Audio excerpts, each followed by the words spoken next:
নিয়ে অনেকের অনেক ধরনের হতাশা কাজ করেছে, এবং সেই হতাশার গল্প আমরা দেখেছি সোশ্যাল মিডিয়ায়, সেই হতাশার গল্প আমরা লিখেছি। তবে যতই হতাশ হন না কেন, যতই রমজান মাস হোক না কেন, যতই ইফতারের সময় ঘনিয়ে আসুক না কেন, আমি গ্যারান্টি দিয়ে বলতে পারি আগামী 11, 13 এবং 15 মার্চ তখন আরো কিছুটা হলেও সূর্যের উত্তাপ বাড়বে, তৃষ্ণা বাড়বে, দিন বড় ছোটর হিসাব নিকাশটা আরো বেশি বাড়বে।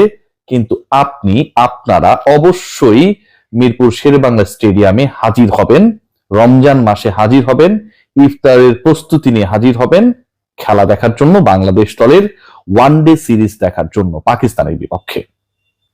র্যাঙ্কিং এর 10ম দলের সাথে র্যাঙ্ক 4 টিমের যেই লড়াইটা অনুষ্ঠিত হতে যাচ্ছে 3 ম্যাচের ওয়ানডে সিরিজ, সেই সিরিজে যেন অনেক দিন পর, প্রায় 2 বছর পর, বাংলাদেশের যারা ক্রিকেট দর্শক রয়েছেন, অনুরাগী রয়েছেন, ক্রিকেটকে যারা দল, মত, বর্ণ, ধর্ম নির্বিশেষে প্রচন্ড ভালোবাসেন, তাদের জন্য এক অসাধারণ উপলক্ষ হতে যাচ্ছে এই 3টা দিন।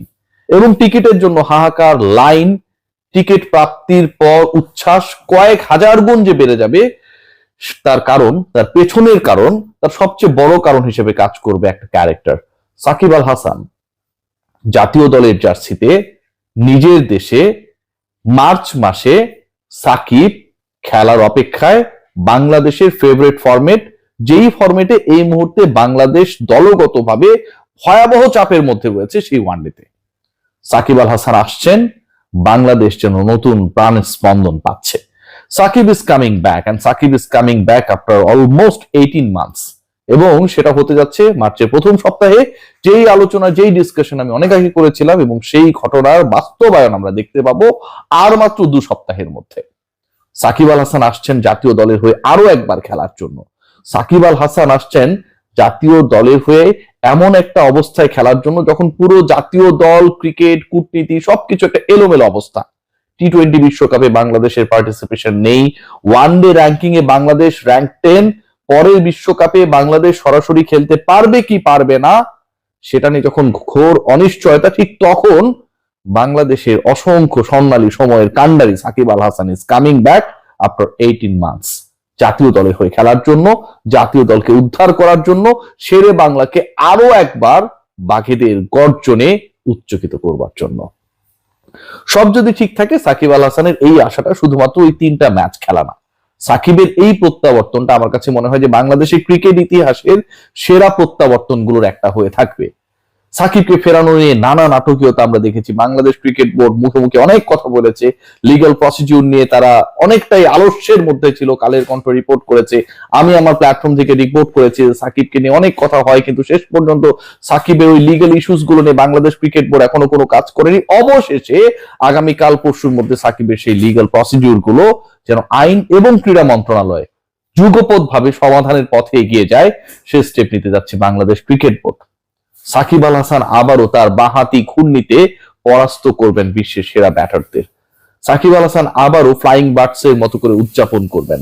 সাকিব আল হাসান আবারও যখন বল করতে যাবেন, উইকেট পাবেন, দর্শকদের হর্ষধ্বনিতে মুখরিত হবে মিরপুরের চারপাশ। যখন ব্যাট করতে নামবেন, সবাই তাকিয়ে থাকবে হেলমেটের স্ট্রাইপ কামড়িয়ে তিনি ব্যাট করছেন, নাকি সাকিব আল হাসান সেই আগের সাকিব আল হাসান স্টাইলে রয়েছেন। মাঠে একজন ক্রিকেটারের উপস্থিতি, আপনারা মানুন আর না মানুন, বিশ্বাস করুন আর না করুন, এমন একটা ফ্রেগরেন্স ক্রিয়েট করবে। 18 মাস পর সাকিবকে আরো একবার কাছ থেকে দেখার যে সুযোগ, সেটা এমন এক উপলক্ষ ক্রিয়েট করবে যেখানটায় 11-22 জন যে ক্রিকেটার যারা মাঠে নামবে, যারা খেলবে, যারা মুখোমুখি হবে বাংলাদেশ ভার্সেস পাকিস্তান, বাকি 21 জনের আসলে কোনো খাওয়া থাকবে না। সাকিব ক্যারেক্টারটা এরকম।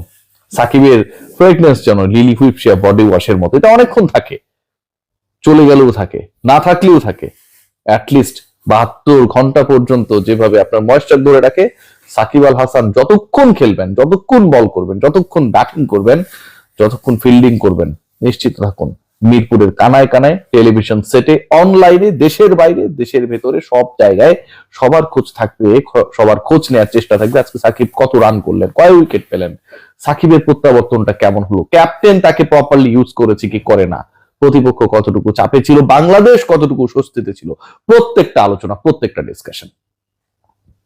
কেউ কখনো ভেবেছিলেন যে সাকিব এভাবে আবার ফিরে আসবে?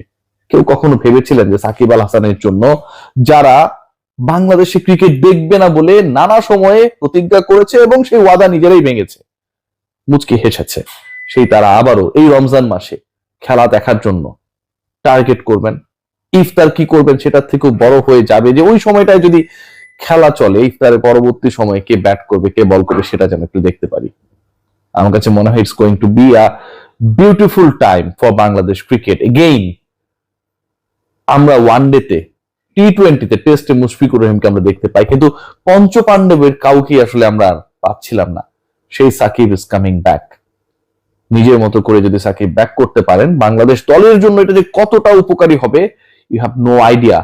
10 নম্বর র্যাঙ্ক বাংলাদেশ, একটু আগে বলছিলাম যে দলটা আসলে পরের বিশ্বকাপ অনিশ্চিত এখন পর্যন্ত, এবং বাংলাদেশ কতগুলো বাইলেটোরাল সিরিজ সামনে পাবে, কারণ অনেক দলই বাংলাদেশের সাথে ভারত এবং বাংলাদেশের ক্রিকেটীয় সম্পর্কের যে তিক্ততা সেটার কারণে খেলতে অনাগ্রহী হতেই পারে। সেই জায়গায় এই সিরিজটা কত গুরুত্বপূর্ণ, কয়েকটা কারণে গুরুত্বপূর্ণ, শুধু সাকিবের উপস্থিতি না। সাকিবের উপস্থিতি স্বস্তি দেবে, এবং সেই স্বস্তির জায়গাটা যদি আমি বিশ্লেষণ করি, র্যাঙ্ক 10th বাংলাদেশের এই মুহূর্তে র্যাঙ্কিং পয়েন্ট বা রেটিং পয়েন্ট হচ্ছে 76, এবং বাংলাদেশের উপরে থাকা উইন্ডিজের হচ্ছে 77। আপনি যদি টপ 4 এর মধ্যে থাকা পাকিস্তান 105 রেটিং পয়েন্ট নিয়ে যে দলটার নাম্বার 4 এর মধ্যে রয়েছে, সেই দলকে হারাতে পারেন, সেই দলকে আপনি হোয়াইট ওয়াশ করতে পারেন, আমি বিশ্বাস করি বাংলাদেশ দল সেটা করতে পারবে, সেই যোগ্যতা তাদের রয়েছে।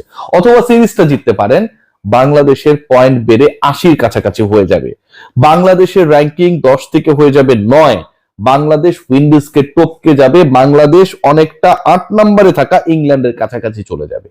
বাংলাদেশ তার আপকামিং ওয়ার্ল্ড কাপ 27 ওয়ার্ল্ড কাপে সরাসরি খেলার পথে যে দুঃস্বপ্ন এই মুহূর্তে ভর করেছে ক্রিকেট বোর্ড, ক্রিকেটার, সমর্থক, সাংবাদিক সবার মাঝে, সেটা একটু হলো পাশ কাটাতে পারবে। এবং এমন একটা সিচুয়েশনে সেই ঘটনা ঘটতে যাচ্ছে, 1 পয়েন্টের ডিফারেন্সে বাংলাদেশ র্যাঙ্ক 9 হয়ে যেতে পারবে। সেই সময়টায় বাংলাদেশ দলের হয়ে জার্সিতে, বাংলাদেশের জার্সিতে 11 আপনি সাকিব আল হাসানকে দেখবেন। Shakib Al Hasan all set to come back to Bangladesh in next 14 days. Shakib Al Hasan মাঠ মাথাতে তৈরি 11th of March, 18 মাস পরে, এরপরে 13 এবং এরপরে 15। কে জানে শেষ পর্যন্ত কি হয়।